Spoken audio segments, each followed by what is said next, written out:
Bismillahirrahmanirrahim. Assalamualaikum warahmatullahi wabarakatuh. Kembali lagi bersama saya Fitriani di channel Algebra Crew.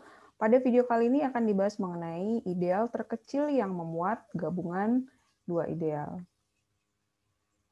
Kita ingat kembali definisi ideal dari suatu ring R. Diberikan himpunan I yang merupakan himpunan bagian dari ring R. Bisa dilihat ilustrasinya di sebelah sini. Himpunan I dikatakan ideal dari ring R jika yang pertama, I adalah subring R. Untuk syarat subring ini dapat dilihat pada video sebelumnya pada bahasan subring. Kemudian himpunan RI ini termuat di dalam himpunan I dan IR termuat juga di dalam himpunan I untuk setiap R anggota dari ring R. Jadi untuk menjadi ideal ini adalah syarat-syarat yang harus dipenuhi oleh himpunan I. Jadi ideal I ini berada di dalam ring R. Kemudian untuk notasi ini, RI ini adalah himpunan yang diperoleh dengan cara mengalihkan R dari sebelah kiri dengan setiap anggota dari himpunan I. Sebaliknya, IR ini mengalihkan R dari arah kanan. Nah, selanjutnya ini adalah permasalahannya. Misalkan R ring, kemudian ada dua ideal di sini, misalkan S dan I yang merupakan ideal dari R. Pertanyaannya adalah apakah gabungan dua himpunan ini, S digabung I, merupakan ideal dari R atau bukan. Nah, sebagai ilustrasi, diberikan ring himpunan bilangan bulat bersama dengan operasi penjumlahan dan perkalian bilangan. Kemudian di sini diberikan idealnya 2Z dan 3Z. Nah, apabila kita gambarkan ini himpunannya seperti ini, dan area ini ya, jadi semuanya ini merupakan area dari gabungan 2Z digabung dengan 3Z. Nah, sekarang kita lihat di sini, 2 itu ada di sini, merupakan anggota dari himpunan 2Z digabung 3Z. Ya, berarti 2 ada di sini yang merupakan anggota dari gabungan dua himpunan ini. Demikian juga dengan 3. 3 di sini merupakan anggota dari 2Z gabung 3Z.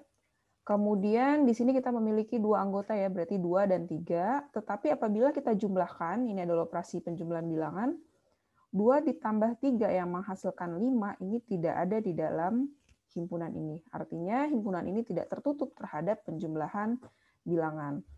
Oleh karena itu, karena dia tidak tertutup terhadap operasi penjumlahan bilangan, maka himpunan 2Z digabung 3Z bukan merupakan subring R. Dan akibatnya, gabungan dua ideal ini bukan merupakan ideal di Z.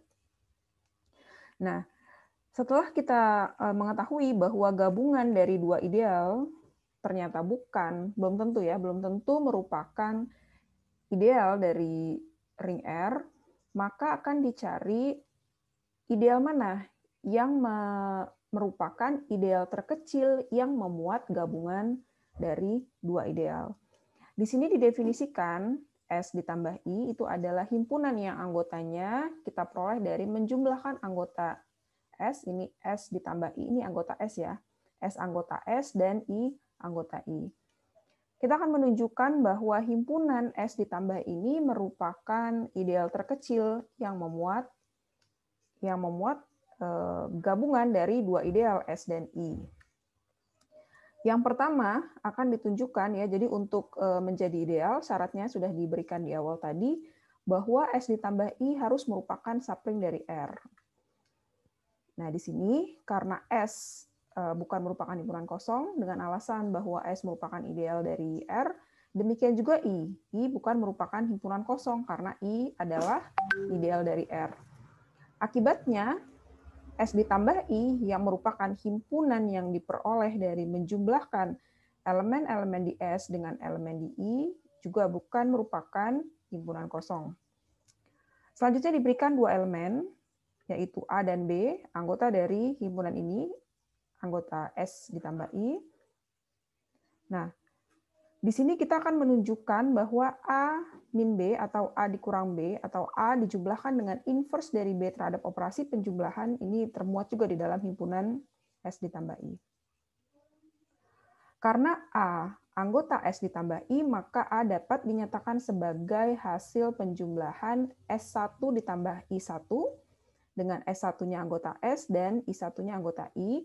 Demikian juga B anggota S ditambah I, sehingga B dapat dinyatakan sebagai hasil penjumlahan S2 ditambah I2 dengan S2-nya anggota S, kemudian I2 anggota I.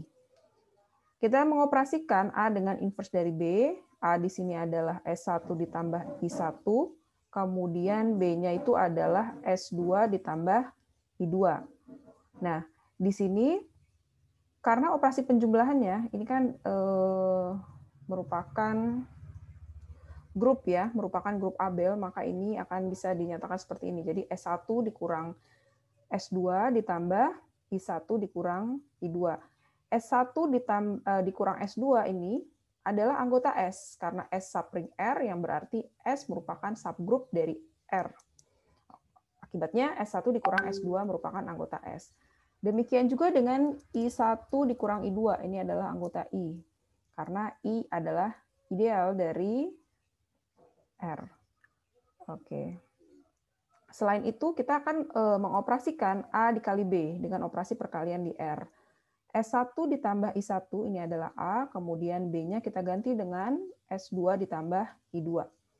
S1 menghasilkan S1 dikali S2, kemudian S1 dikali I2, ditambah I1 dikali S2, kemudian ditambah I1 I2. Nah, yang ini adalah anggota dari S, karena S ideal dari R. Demikian juga yang ini adalah anggota I, karena I ideal dari R. Oleh karena itu, hasil perkalian antara A dan B anggota S ditambah I untuk setiap dua elemen A, B di S ditambah I. Oleh karena itu, terbukti bahwa S ditambah I merupakan subring R. Selanjutnya akan ditunjukkan bahwa S ditambah I merupakan ideal dari R. Diberikan sebarang R anggota R, kemudian A anggota dari S ditambah I. Karena A anggota S, maka anggota S ya di sini ya, A anggota S ditambah I, maka A dapat dinyatakan sebagai S ditambah I dengan S-nya anggota S dan I-nya anggota I. Kemudian kita kalikan R dikali A, ini RA, A-nya kita ganti yang ini ya, R dikali S ditambah I, dengan menggunakan sifat distributif kiri menghasilkan RS ditambah RI. Yang ini anggota S, kemudian yang ini anggota I, sehingga RA anggota S ditambah I. Sebaliknya juga sama, apabila kita mengalihkan R dari sebelah kanan, ya jadi S ditambah I dikali R, ini kita gunakan sifat distributif kanan, SR anggota S karena S ideal.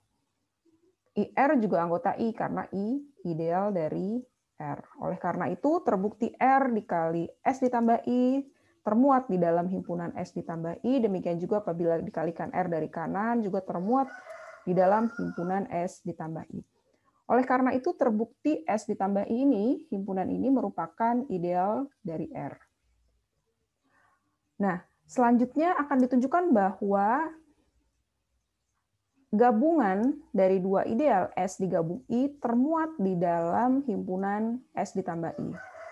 Nah, caranya adalah kita diberikan sebarang X anggota S digabung I, kemudian akan ditunjukkan X termuat di dalam himpunan S ditambah I ya. Karena X anggota S gabung I, maka X anggota S atau X anggota I. Ini adalah definisi dari gabungan dua himpunan.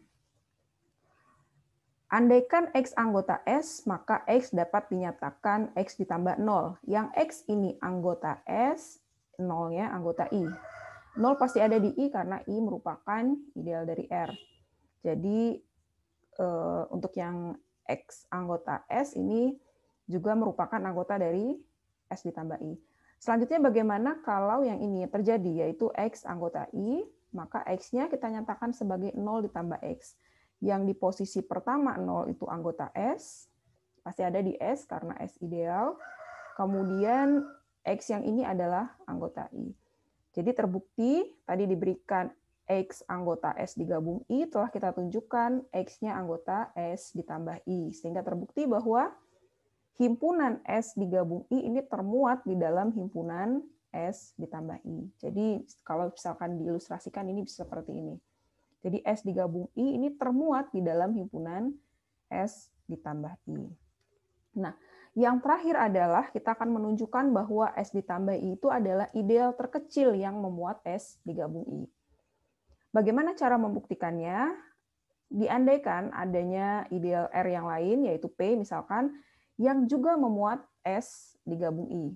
Nah, karena kita akan menunjukkan S ditambah I merupakan ideal terkecil yang memuat S digabung I, maka kita harus menunjukkan bahwa S ditambah I ini termuat di dalam himpunan P. Nah, sekarang diberikan sebarang X anggota S ditambah I, sama ya, jadi untuk menunjukkan S ditambah I subset dari P, maka jika diberikan sebarang elemen di sini, di S ditambah I, maka kita harus menunjukkan X-nya anggota P. Diberikan sebarang X anggota S ditambah I, artinya X dapat dinyatakan sebagai hasil penjumlahan anggota S dan anggota I. Di sini S kecil ini anggota S, kemudian I kecil ini anggota I. Selanjutnya, karena P itu adalah ideal dari R, diketahui ya, jadi P adalah ideal di R yang memuat S digabung I. Oleh karena itu S dan I keduanya berada di dalam ideal P. Karena P ideal, maka hasil penjumlahan dari S ditambah I juga berada di dalam P, yaitu X. Terbukti bahwa X-nya anggota P, sehingga terbukti bahwa S ditambah I merupakan himpunan bagian dari ideal P. Akibatnya, S ditambah I merupakan ideal terkecil yang memuat S digabung I.